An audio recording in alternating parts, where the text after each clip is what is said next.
Please welcome Jake Appelbaum, independent journalist, for his talk to Protect and Infect, Part 2.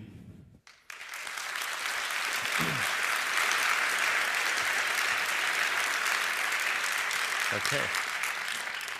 All right. Thanks so much for coming so early in the morning. Well, maybe not so early in the morning for most of you, apparently, since you were all been up for more than an hour. But I'm going to talk today a little bit about some things that we've heard about at the conference, and I'm going to talk a bit about some things that you have not probably ever heard about in your life and are even worse than your worst nightmares.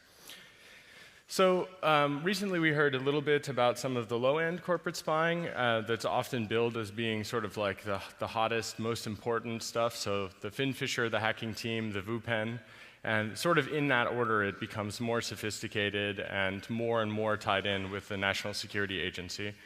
There are some Freedom of Information Act requests that have gone out that actually show VuPen being an NSA contractor writing exploits, that there are some ties there. This sort of covers the sort of the whole gamut, I believe, which is that you can buy these like little pieces of forensics hardware, and just as a sort of fun thing, I bought some of those, and then I looked at how they worked, and I noticed that this mouse jiggler, you plug it in, and the idea is that it like keeps your screen awake. So have any of you seen that at all? It's this piece of forensics hardware so your screensaver doesn't activate. So I showed it to one of the systemd developers, and now when you plug those into a Linux box that runs systemd, they automatically lock the screen when it sees the USB ID. So when people talk about free software, free as in freedom, that's part of what they're talking about. So there's some other things which I'm not going to really talk a lot about it because basically this is all bullshit that doesn't really matter, and we can defeat all of that. This is the individualized things we can defend against. But I want to talk a little bit about how it's not necessarily the case that because they're not the most fantastic, they're not the most sophisticated, that therefore we shouldn't worry about it. This is Rafal. I met him when I was in Oslo, in Norway, for the Oslo Freedom Forum. And basically, he asked me to look at his computer because he said, something seems to be wrong with it. I think that there's something, slowing it down. And I said, well, I'm not going to find anything. I don't have any tools. We were just going to like sit at the computer. And I looked, and it has to be the lamest backdoor I've ever found. It was basically a very small program that would just run in a loop and take screenshots. And it failed to upload some of the screenshots, and so there were 8 gigabytes of screenshots in his home directory. And I said, I'm sorry to break it to you, but I think that you've been owned. And by complete idiots. And he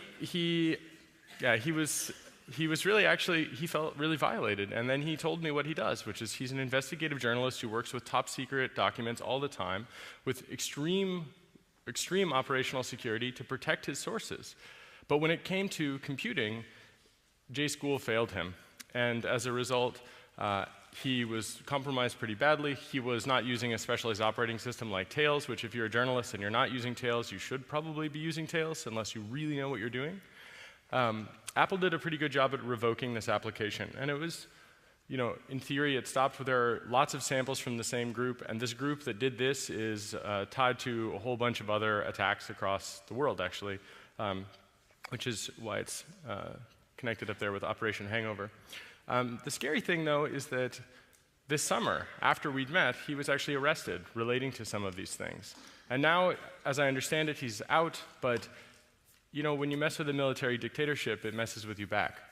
So even though that's one of the lamest backdoors, his life is under threat.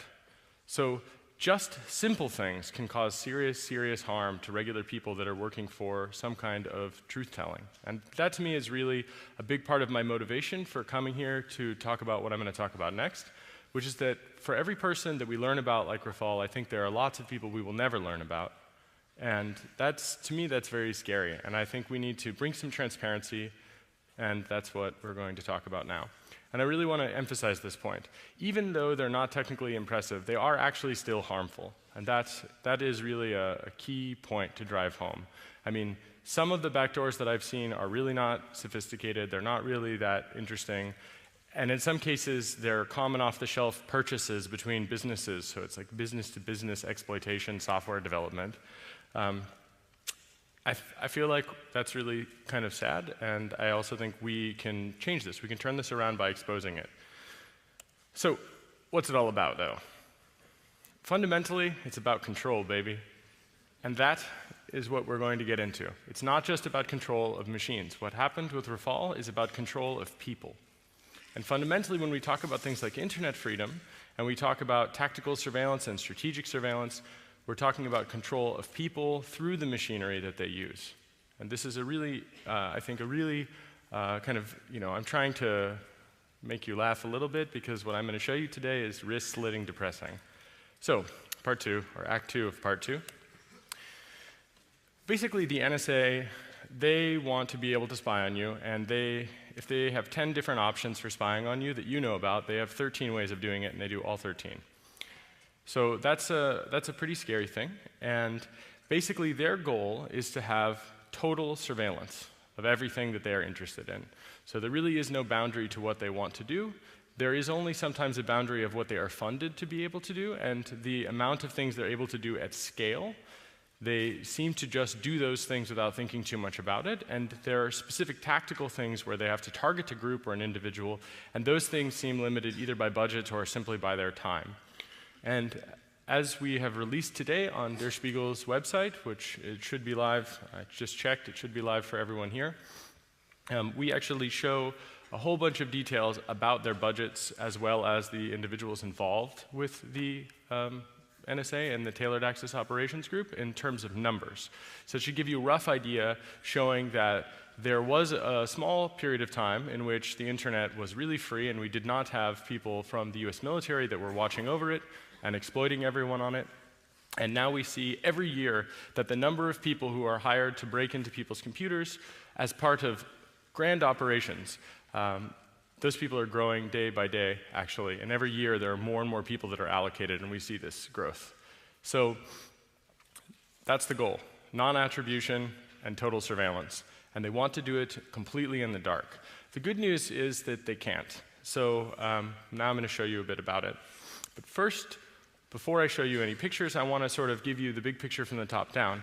So there is a planetary strategic surveillance system, and there are many of them, actually. Everything from, I think, off-planetary surveillance gear, which is probably the National Reconnaissance Office, and their satellite systems for surveillance, like the keyhole satellites. These are all things, for the most part, we actually know about these things. They're on Wikipedia. But I want to talk a little bit more about the internet side of things because I think that's really fascinating.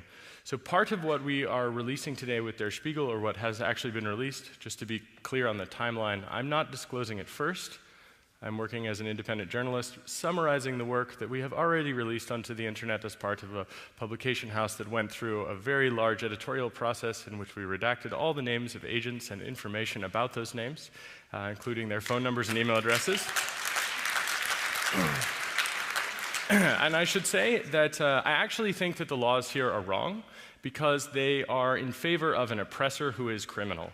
So when we redact the names of people who are engaged in criminal activity, including drone murder, we are actually not doing the right thing, but I believe that we should comply with the law in order to continue to publish, and I think that's very important.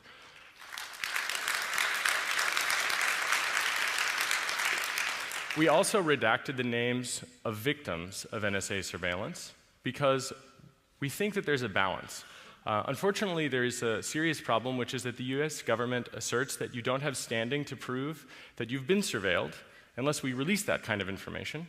But we don't want to release that kind of information in case it could be a legitimate target, and I'm really uncomfortable with that term, but let's say that there is a legitimate target, the most legitimate target, and we didn't want to make that decision. But we did also want to make sure that we didn't harm someone, but we also wanted to show concrete examples. So if you look at the Spiegel stuff online, we redacted the names even of those who were victimized by the NSA's oppressive tactics, which I think actually goes further than is necessary, but I believe that it strikes the right balance to ensure continued publication and also to make sure that people are not harmed and that legitimate good things, however rare they may be, they are also not harmed. So if you've been targeted by the NSA and you would have found out today if we had taken a different decision, I'm really sorry. But this is the thing I think that keeps us alive. So this is the choice that I think is the right choice, and I think it's also the safest choice for everyone. So that said, Basically, the NSA has a giant dragnet surveillance system that they call Turmoil. Turmoil is a passive interception system. The passive interception system essentially spans the whole planet. Who here has heard about the Merkel phone incident? Some of you heard about Chancellor Merkel? So we revealed that in Der Spiegel, and what we found was that they tasked her for surveillance. And I'll talk a little bit about that later. But basically, the way that this works is that they have this huge passive set of sensors, and any data that flows past it, they actually look at it. So there was a time in the past where surveillance meant looking at anything at all. And now the NSA tries to basically twist the words of every person who speaks whatever language they're speaking in. And they try to say that it's only surveillance if, after they collect it and record it to a database and analyze it with machines, only if, I think, an NSA agent basically looks at it personally and then clicks, I have looked at this, do they call it surveillance. Fundamentally, I really object to that because if I ran a Turmoil collection system, that is passive signals intelligence systems collecting data from the whole planet, everywhere they possibly can, I would go to prison for the rest of my life. That's the balance, right? Jefferson talks about this. He says, you know, that which the government is allowed to do, but you are not, this is a tyranny. There are some exceptions to that, but the CFAA in the United States, the Computer Fraud and Abuse Act, you know, it's so draconian for regular people, and the NSA gets to do something like intercepting 7 billion people all day long with no problems, and the rest of us are not even allowed to experiment for improving the security of our own lives without being put in prison or under threat of serious indictment. And that, I think, is a really important point. So the Turmoil system is a surveillance system, and it is a dragnet surveillance system that is a general warrant dragnet surveillance if there ever was one. And now we shot the British over this when we started our revolution. We called them general writs of assistance. These were generalized warrants which we considered to be a tyranny. And Turmoil is the digital version of a general writ of assistance system. And the general writ of assistance itself is not clear if it even exists, because it's not clear to me that a judge would understand anything that I just said.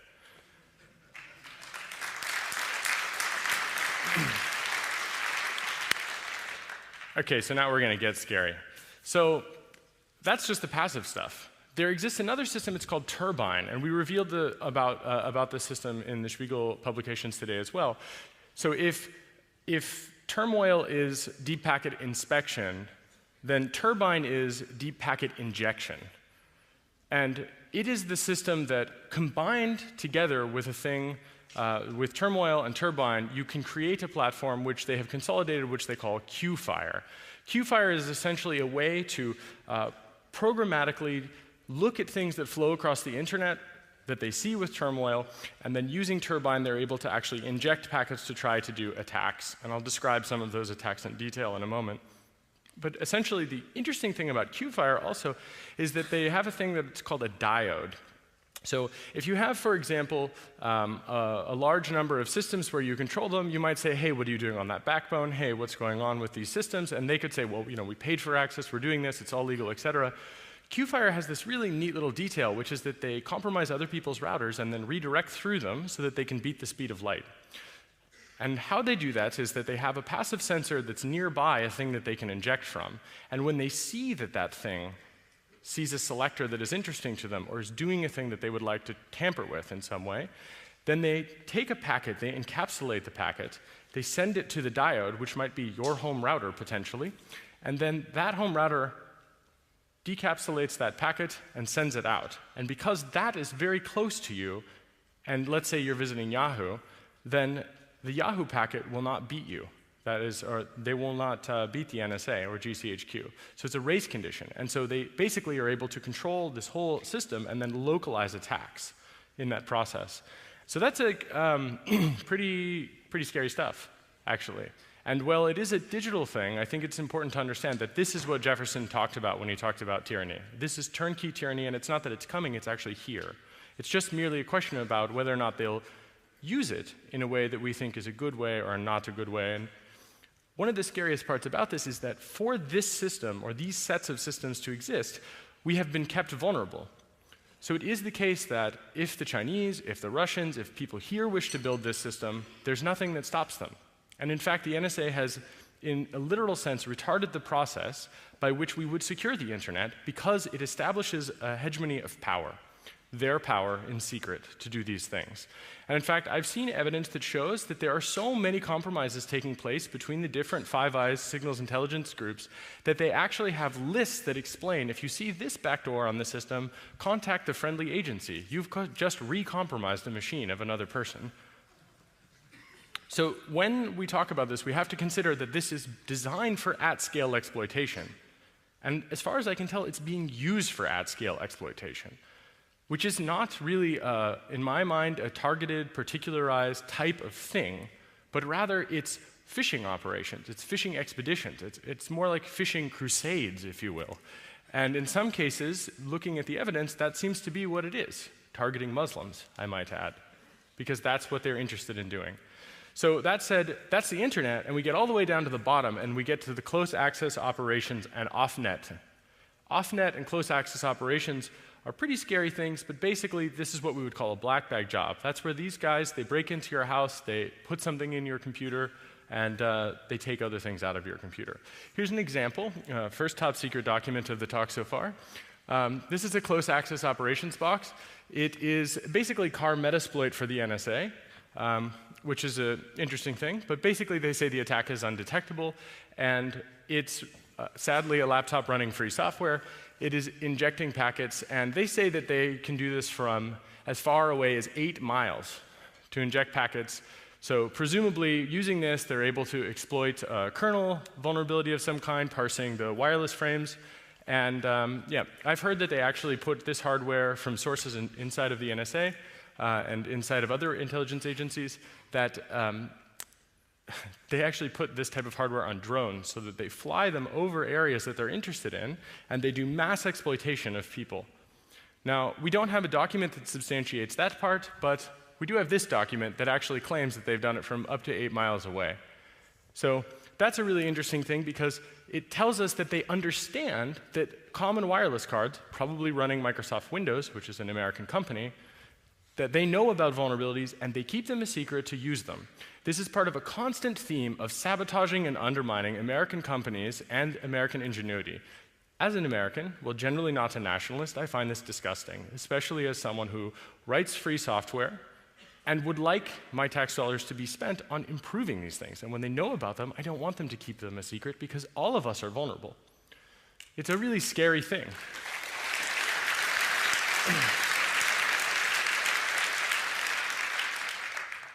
And it just so happens that at my house, myself and many of my friends, when we use wireless devices, Andy knows what I'm talking about, a few other people here, all the time we have errors in certain machines which are set up at the house, in some cases as a honeypot, thanks guys, where kernel panic after kernel panic, exactly in the receive handler of the Linux kernel where you would expect this specific type of thing to take place. So I think that if we talk about the war coming home, we probably will find that this is not just used in places where there's a literal war on, but where they decide that it would be useful, including just parking outside your house. Now, I only have an hour today, so I'm going to have to go through some other stuff pretty quickly. I want to make a couple points clear. This wasn't clear. Even though it was written in the New York Times by my dear friend Laura Poitras, who is totally fantastic, by the way, and you are great. But 15 years of data retention. So the NSA has 15 years of data retention. It's a really important point to drive home. I joked with Laura when she wrote the New York Times article with James Risen, she should do the math for other people and say 15 years. She said they can do the math on their own. I believe in them. I just want to do the math for you. 15 years. That's scary. I don't ever remember voting on that. I don't ever remember even having a public debate about it. And that includes content as well as metadata. So they use this metadata. They search through this metadata retroactively. They do what's called tasking. That is, they find a set of selectors. So that's a set of unique identifiers, email addresses, cookies, MAC addresses, IMEIs, whatever is useful, voice prints potentially, depending on the system. And then they basically task those selectors for specific activities. So that ties together with some of the attacks, which I'll talk about. But essentially, quantum insertion and things that are like quantum insertion, they're triggered as part of the turmoil and turbine system and the Q-fire system, and they're all put together so that they can automate attacking people based on the plain text traffic that transits the internet or based on the source or destination IP addresses. This is a second top secret document. This is an actual NSA lolcat for the quantum theory program.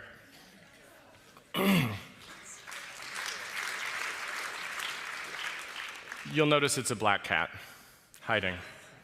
Okay, so there are a few people in the audience that are still not terrified enough, and there are a few people that, as part of their process for coping with this horrible world that we have found ourselves in, they will say the following: there's no way they'll ever find me, I'm not interesting. So I just want to dispel that notion and show you a little bit about how they do that. So we mentioned turmoil, which is the dragnet surveillance, and turbine, which is deep packet injection, and Q-fire, where we tie it all together. And this is an example of something which I think actually demonstrates a crime, but I'm not sure. I'm not a lawyer. I'm definitely not your lawyer. I'm certainly not the NSA's lawyer. But this is the Marina system. This is merely one of many systems where they actually have full content as well as metadata taken together. They do contact chaining, where they find out you guys are all in the same room as me, which reminds me, let's see, I got this phone. Okay, that's good. Let's turn that on. So now, you're welcome. You have no idea. But I just wanted to make sure that if there was any question about whether or not you were exempt from needing to do something about this, that is dispelled.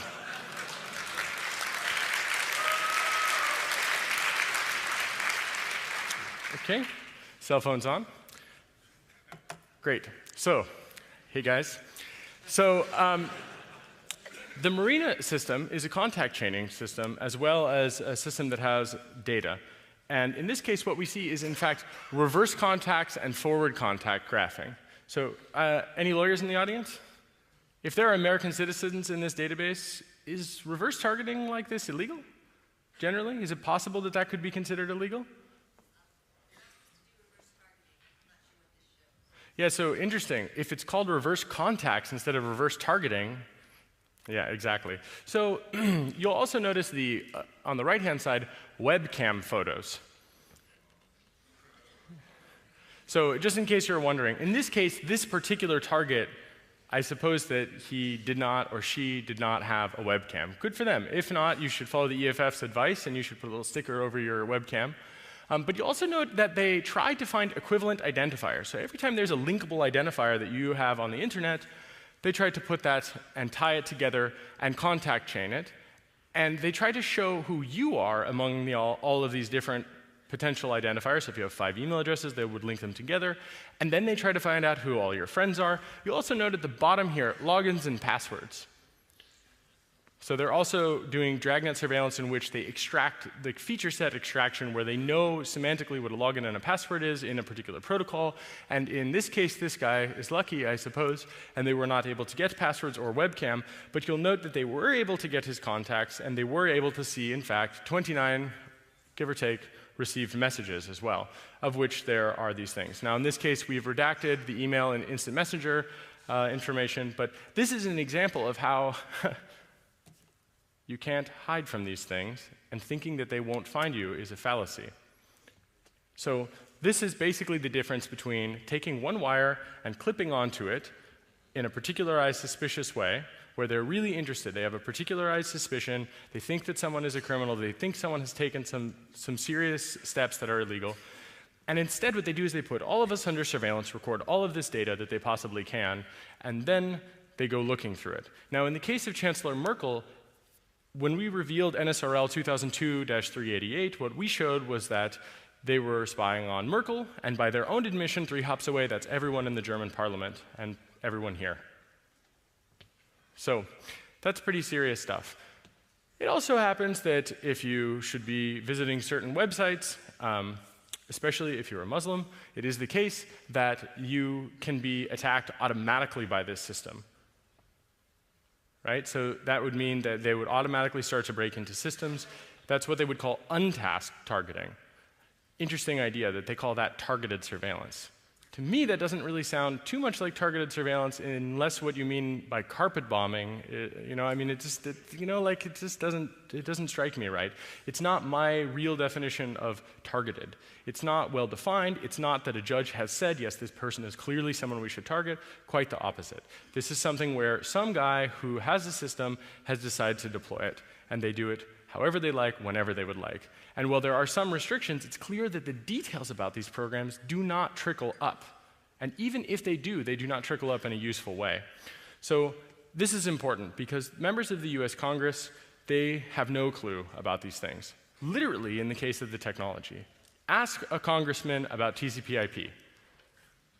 Forget it. You can't even get a meeting with them. I've tried.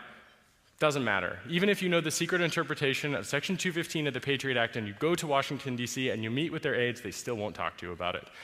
Part of that is because they don't have a clue, and another part of it is because they can't talk about it because they don't have a political solution. Absent a political solution, it's very difficult to get someone to admit that there is a problem. Well, there's a problem. So we're going to create a political problem and also talk about some of the solutions. The cypherpunks generally have come up with some of the solutions when we talk about encrypting the entire internet. That would end dragnet mass surveillance in a sense, but it will come back in a different sense, even with encryption. We need both the marriage of a technical solution and we need a political solution to go with it. And if we don't have those two things, we will unfortunately be stuck here.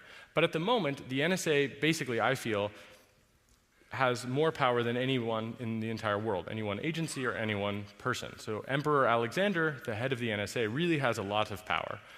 If they want to, right now, they'll know that the IMEI of this phone is interesting, it's very warm, which is another funny thing, and they would be able to break into this phone almost certainly and then turn on the microphone, and all without a court. So that to me is really scary. And I especially dislike the fact that if you were to be building these types of things, they treat you as an opponent if you wish to be able to fulfill the promises that you make to your customers. And as someone who writes security software, I think that's bullshit. So here's how they do a bit of it. So there are different programs. So Quantum Theory, Quantum Nation, Quantum Bot, Quantum Copper, and Quantum Insert. You've heard of a few of them. I'll just go through them real quick. Quantum Theory essentially has a whole arsenal of zero-day exploits. Then the system deploys what's called a SMOTH, or a seasoned moth. And a seasoned moth is an implant which dies after 30 days. So I think that these guys either took a lot of acid or read a lot of Philip K. Dick. Potentially both. And they thought, Philip K. Dick wasn't dystopian enough. Let's get better at this. And after reading Valis, I guess, they went on.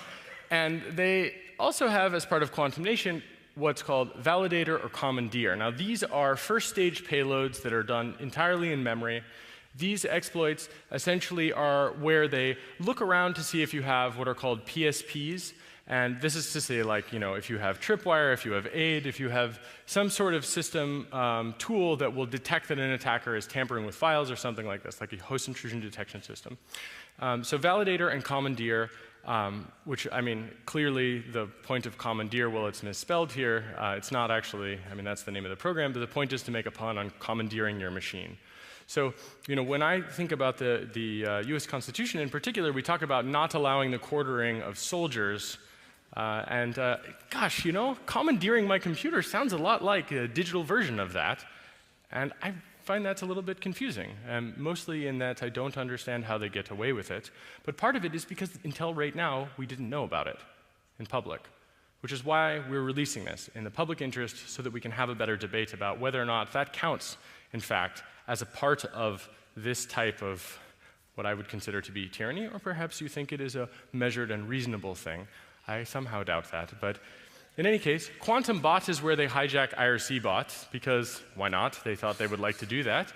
And an interesting point is that they could, in theory, stop a lot of these botnet attacks.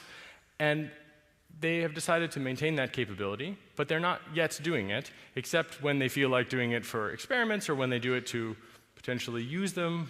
It's not clear exactly how they use them. But the mere fact of the matter is that that suggests they're even, in fact, able to do these types of attacks. They've tested these types of attacks against botnets, and that's the program you should FOIA for. We've released a little bit of detail about that today as well. And quantum copper, to me, is really scary. It's essentially a thing that can interfere with TCP/IP, and it can do things like corrupt file downloads. So if you imagine the Great Firewall of China, so-called, that's for the whole planet. So if the NSA wanted to, tomorrow they could kill every anonymity system that exists by just forcing everyone who connects to an anonymity system to reset, just the same way that the Chinese do right now in China with the Great Firewall of China. So that's like the NSA built the equivalent of the Great Firewall of Earth. That's, to me, that's a really scary, heavy-handed thing. And I'm sure they only use it for good. But yeah, back here in reality, that to me is a really scary thing, especially because one of the ways that they are able to have this capability, as I mentioned, is these diodes. So what that suggests is that they actually repurpose other people's machines in order to reposition and to gain a capability inside of an area where they actually have no legitimacy inside of that area. That, to me, suggests it is not only heavy-handed, that they have probably some tools to do that. You see where I'm going with this? Well, quantum insertion, this is also an important point because this is what was used against Belgacom. This is what's used by a whole number unfortunately, players in the game, where basically what they do is they inject a packet. So you have a TCP connection, Alice wants to talk to Bob, and for some reason Alice and Bob have not heard about TLS. Alice sends an HTTP request to Bob. Bob is Yahoo, NSA loves Yahoo. And basically they inject a packet which will get to Alice before Yahoo is able to respond, right? And the thing is that if that was a TLS connection, the man-on-the-side attack would not succeed. That's really key. If they were using TLS, the man-on-the-side attack could at best, as far as we understand it at the moment, they could tear down the TLS session, but they couldn't actually actively inject. So that's a man-on-the-side attack. We can end that attack with TLS. When we deploy TLS everywhere, then we will end that kind of attack. So there was a joke, you know, when you download MP3s, you ride with communism from the 90s. Some of you may remember this. When you bareback with the internet, you ride with the NSA.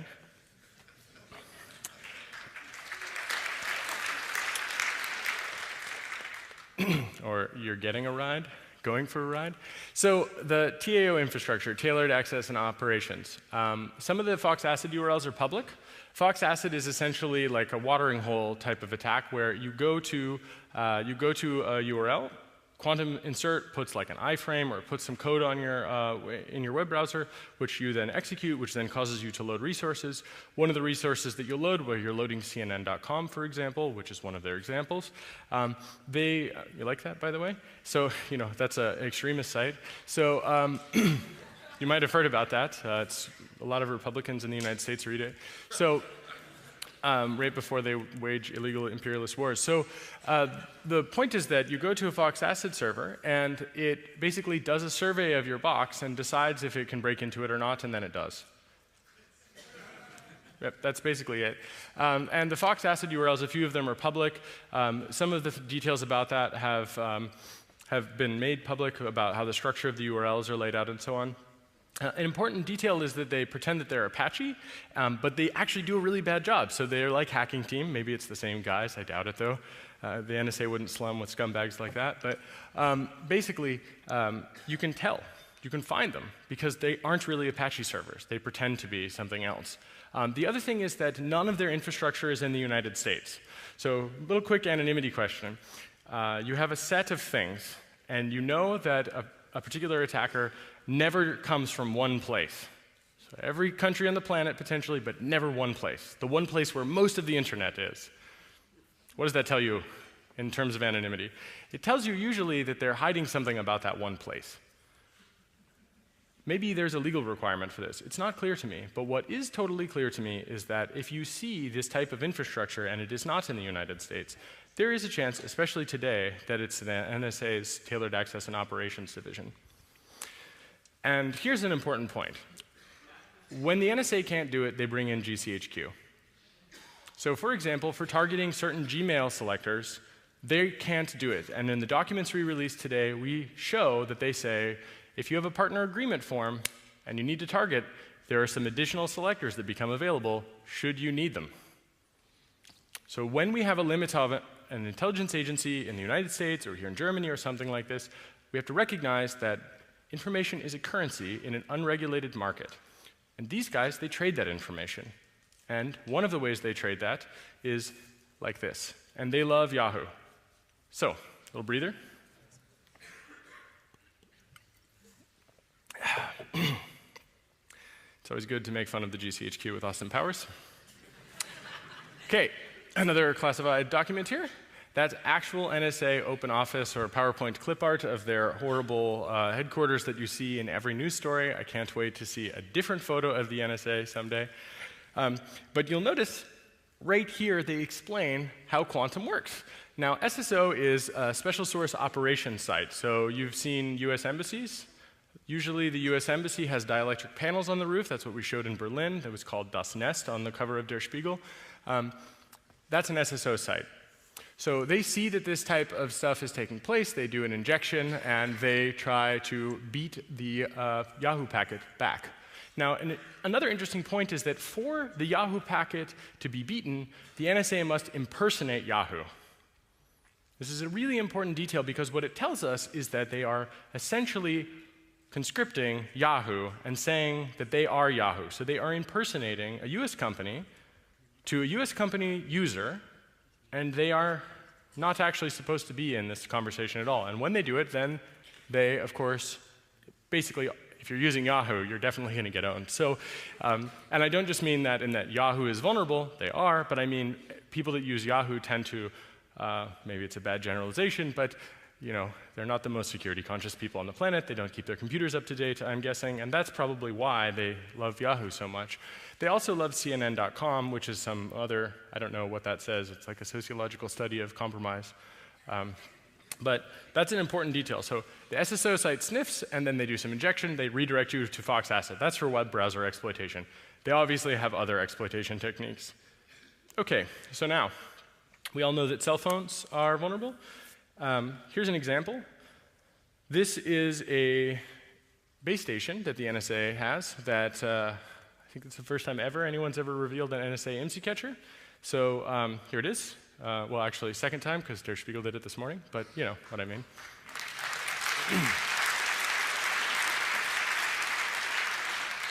So they call it find, fix, and finish targeted handset users. Now, it's really important to understand, when they say targeting, you would think massive collection, right? Because what are they doing? They're pretending to be a base station. They want to overpower. They want to basically be the phone that you connect to, or the phone system that you connect to. And that means lots of people are going to connect potentially. So it's not just one targeted user. So hopefully they have it set up so that if you need to dial 911, or here in Europe, 112, you know, by the way, if you ever want to find one of these things, try to call different emergency numbers, note which ones are out where, just as a little detail. Also note that sometimes if you go to the Ecuadorian embassy, you will receive a welcome message from Uganda Telecom, because the British, when they deployed the IMSI catcher against Julian Assange at the Ecuadorian embassy, made the mistake of not reconfiguring the spy gear they deployed in Uganda when they deployed it in London.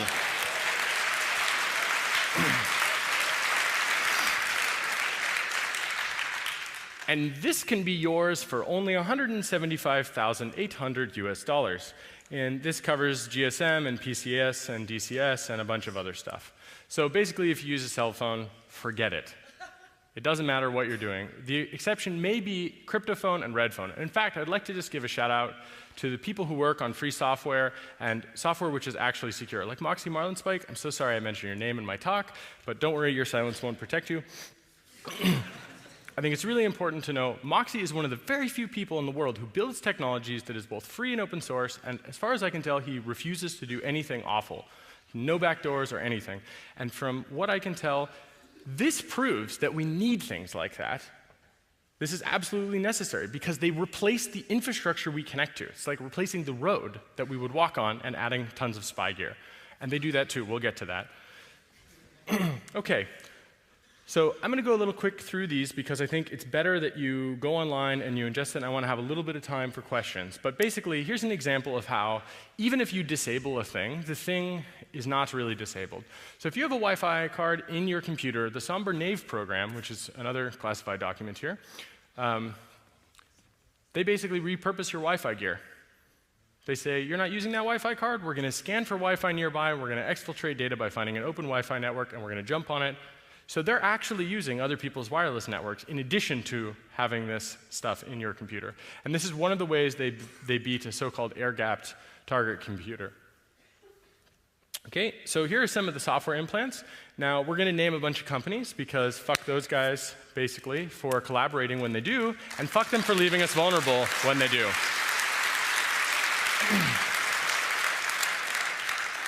And I mean that in the most loving way, because some of them are victims, actually. It's important to note that we don't yet understand which is which. So it's important to name them so that they have to go on record, and so that they can say where they are, and so that they can give us enough rope to hang themselves. I really want that to happen, because I think it's important to find out who collaborated and who didn't collaborate. In order to have truth and reconciliation, we need to start with a little truth. So Stucco Montana is basically bad BIOS. If you guys have heard about that, I feel very bad for Dragos. He doesn't really talk to me right now. I think he might be kind of mad.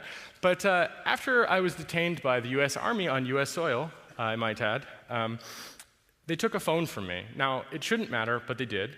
They also, I think, went after all my phone records, so they didn't need to take the phone. But for good measure, they just wanted to try to intimidate me, which was exactly the wrong thing to do to me.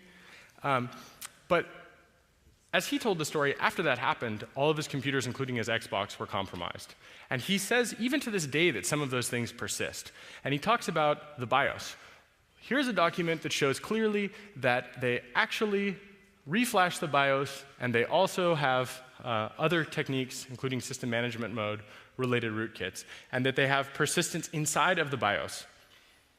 So it's an incredibly important point. This is evidence that the thing that Dragos talks about, maybe he doesn't have it, but it really does exist. Now the question is, how would he find it? We don't have the forensics tools yet. We don't really have the capabilities widely deployed in the community to be able to know that and to be able to find it. Here's another one. This one's called swap. In this case, it replaces the host-protected area of the hard drive, and you can see a little graph where there's target systems, you see the internet, interactive ops, so they've got like a guy who's hacking you in real time, the People's Liberation Army, NSA, and you can see all of these different things about it. Each one of these things, including SneakerNet, these are different programs, most of which we revealed today in Der Spiegel. But you'll notice that it's Windows, Linux, FreeBSD, and Solaris. How many Al-Qaeda people use Solaris, do you suppose? This tells you a really important point. They are interested in compromising the infrastructure of systems, not just individual people. They want to take control and literally colonize those systems with these implants. And that's not part of the discussion. People are not talking about that because they don't know about that yet, but they should. Because in addition to the fact that Sun is a US company, which they are building capabilities against, that to me really bothers me. I can't tell you how much that bothers me.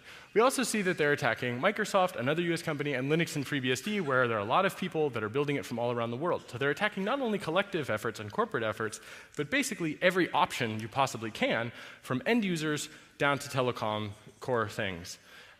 Here's another one, Deity Bounce. This is for Dell.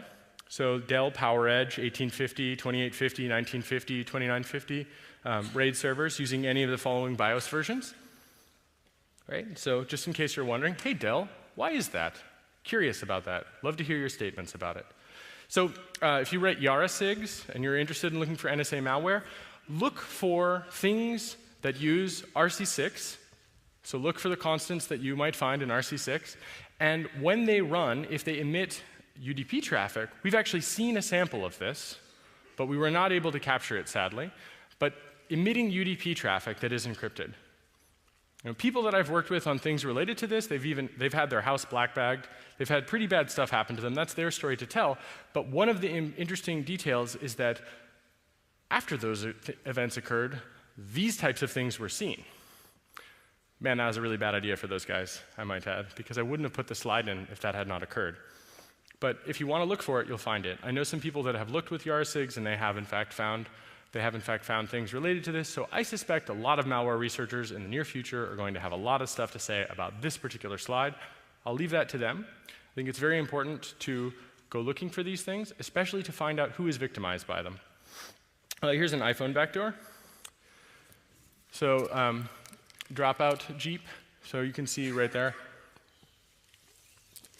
So SMS, contact list retrieval, voicemail, hot microphone, camera capture, cell tower location. Cool. Do you think Apple helped them with that? I don't know. I hope Apple will clarify that. I think it's really important that Apple doesn't. Here's a problem. I don't really believe that Apple didn't help them. I can't prove it yet, but they literally claim that anytime they target an iOS device, that it will succeed for implantation. Either they have a huge collection of exploits that work against Apple products, meaning that they are hoarding information about critical systems that American companies produce and sabotaging them, or Apple sabotaged it themselves. Not sure which one it is. I'd like to believe that since Apple didn't join the PRISM program until after Steve Jobs died, that maybe it's just that they write shitty software. We know that's true.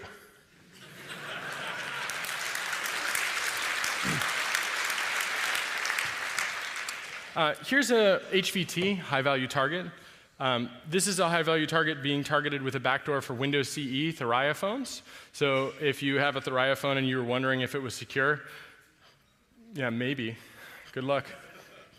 Here's one where they replaced the hard drive firmware. There was a talk at OHM this year where a guy talked about replacing hard drive firmware. You were onto something. You were really onto something. Whoever you are, you were onto something. Because the NSA has a program here, irate monk, and that's exactly what they do. They replace the firmware in the hard drive, so it doesn't matter if you reformat the hard drive, you're done. The firmware itself can do a whole bunch of stuff. So here are the names of the hard drive companies where it works: Western Digital, Seagate, Maxtor, and Samsung. And of course, they support FAT, NTFS, ext3, and UFS. They probably now have support for additional file systems, but this is what we can prove. Please note at the bottom left and the bottom right, status: released and deployed, ready for immediate delivery, and unit cost, $0. It's free. Yeah, you can't get it. It's not free as in free software. It's free as in you're owned.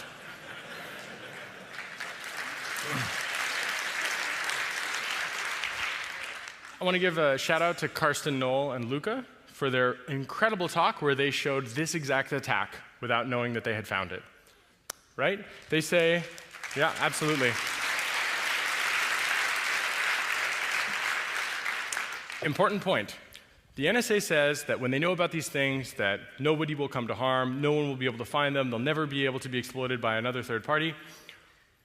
Karsten found this exact vulnerability. They were able to install a Java applet on the SIM card without user interaction, and it was based on a service provider's security configuration, which is exactly what the NSA says here, and they talk about attacking the SIM toolkit inside of the phone, and Karsten found the same vulnerability and attacked it in the wild. This is perfect evidence not only of how badass Karsten and Luca are, they are, no question, but also about how wrong the NSA is with this balance. Because for every Karsten and Luca, there are hundreds of people who are paid to do this full time and never tell us about it.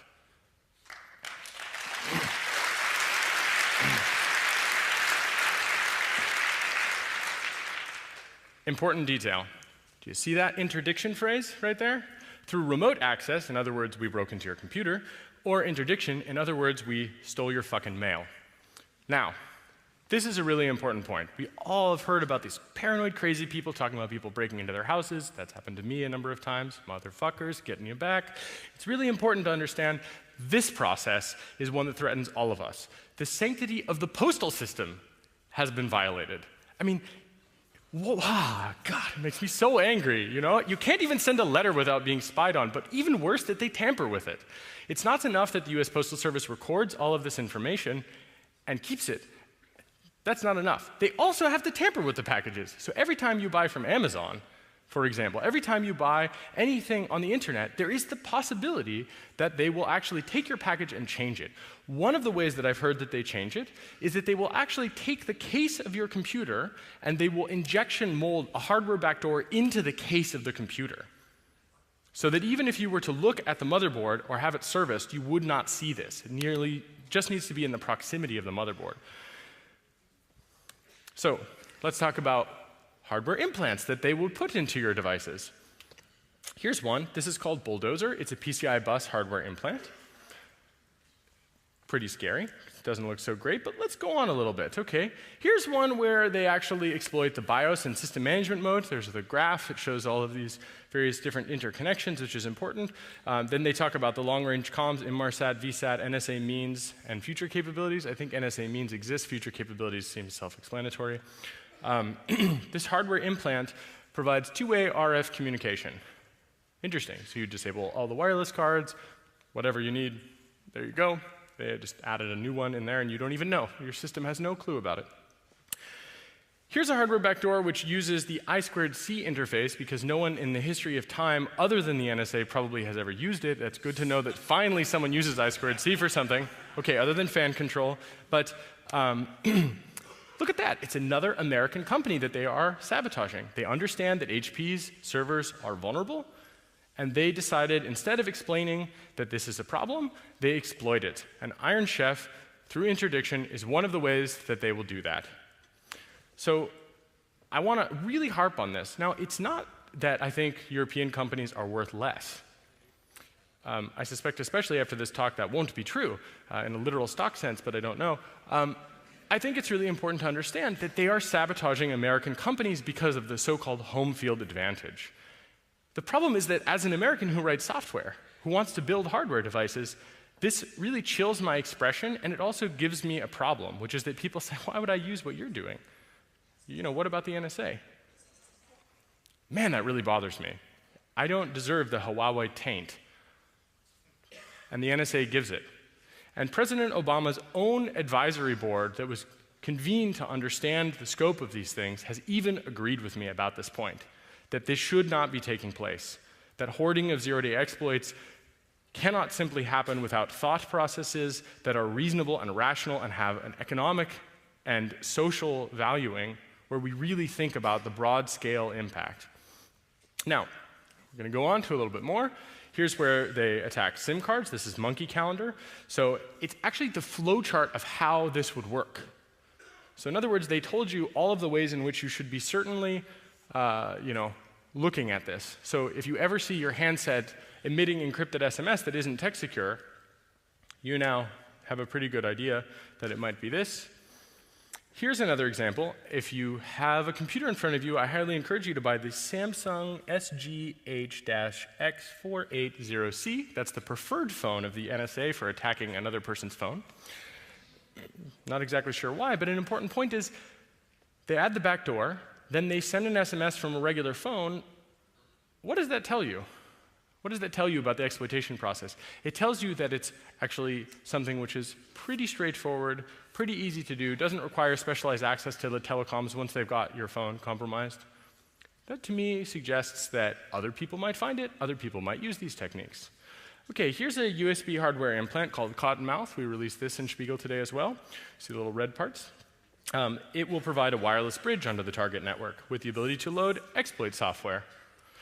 Here's a little bit of extra details about that. It actually shows the graph at the bottom, how they do this, how they get around, how they beat the air gap of these things.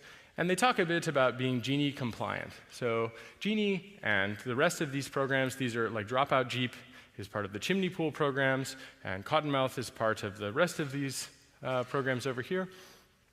These are huge programs where they're trying to beat a whole bunch of different adversaries, and different capabilities are required. And this is one of the, probably, I think, more interesting ones, but here's the next revision of it where it's in a USB plug, not actually in the cable.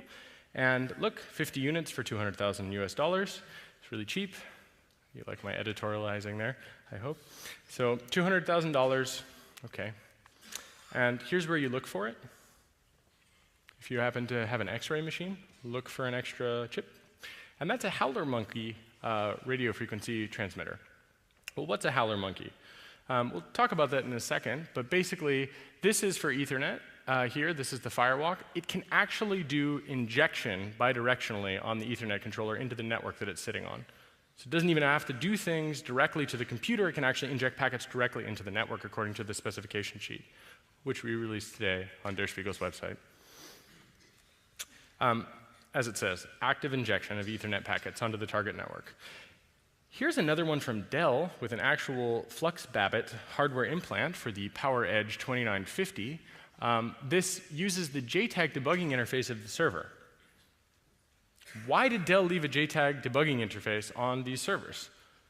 Interesting, right? Because it's like leaving a vulnerability in. Is that a bug door or a backdoor? Or just a mistake? Well, hopefully they will change these things, or at least make it so that if you were to see this, you would know that you had some problems. Hopefully Dell will release some information about how to mitigate this advanced persistent threat. Right? Everything that the US government accused the Chinese of doing, which they are also doing, I believe, we are learning that the US government has been doing to American companies.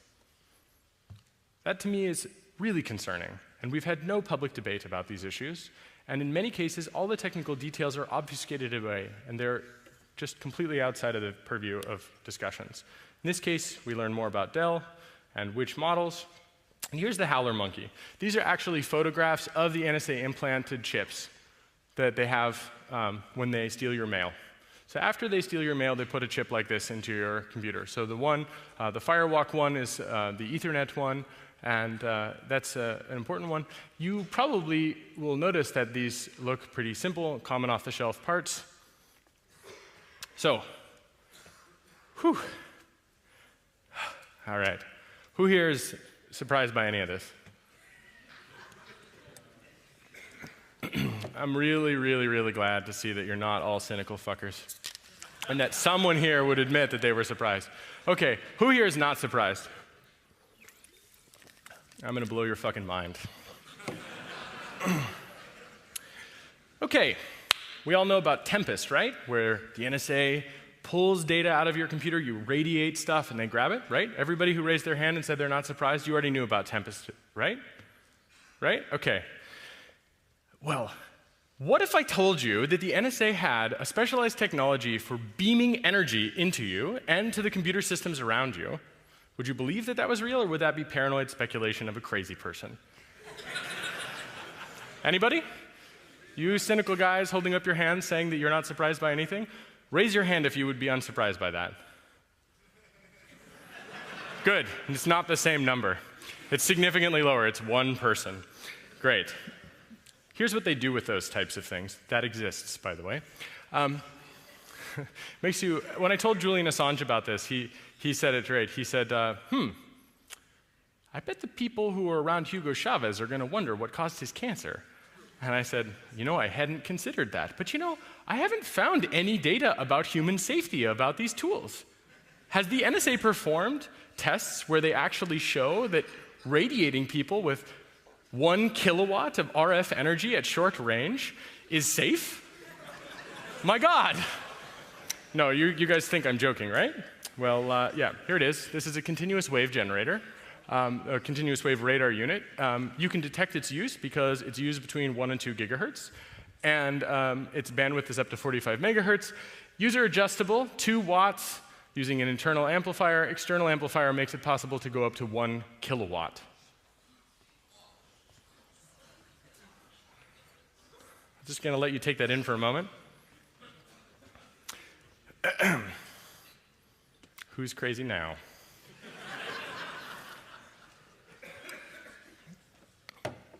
Now, I'm being told I only have 1 minute, so I'm going to have to go a little bit quicker. I'm sorry.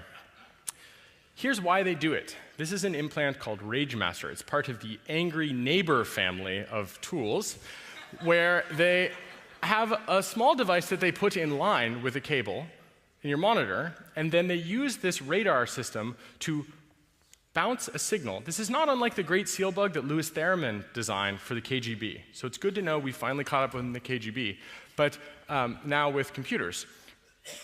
They send the microwave transmission, the continuous wave, it reflects off of this chip, and then they use this device to see your monitor. Yep, so there's the full life cycle. First they radiate you, then you die from cancer, then you win. Okay, so here's the same thing, but this time for keyboards, USB and PS2 keyboards. So the idea is that it's a data retroreflector. Here's another thing, but this one, the Tawdry Yard program is a little bit different. It's a beacon. So this is where probably then they kill you with a drone. That's pretty scary stuff. They also have this for microphones to gather room bugs, for room audio. Notice the bottom, it says, all components are common off the shelf and are so non-attributable to the NSA. Unless you have this photograph and the product sheet. Happy hunting.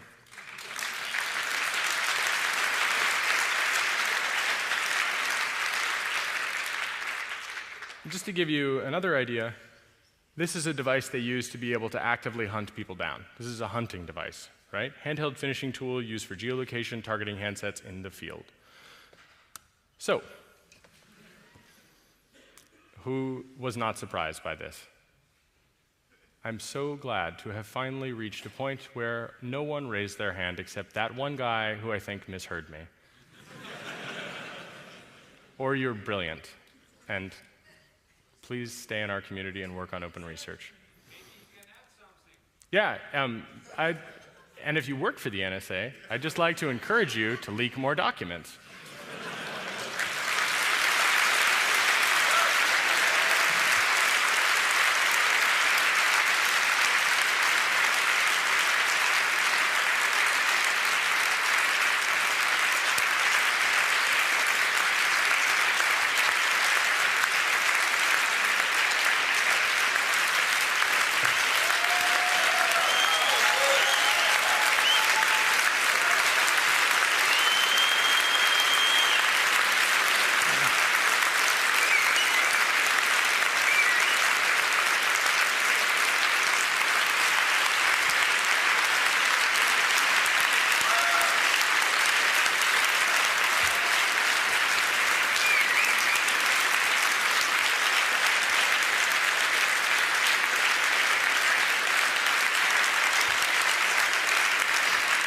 Thank you very much, Jake.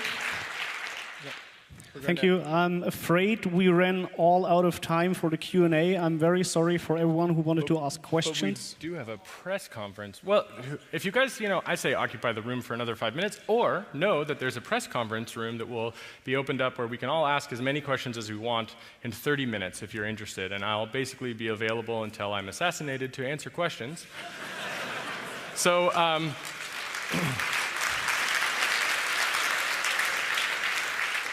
in the immortal words of Julian Assange, remember, no matter what happens, even if there's a videotape of it, it was murder. Thank you. Thank you. Please give a warm round of applause to Jake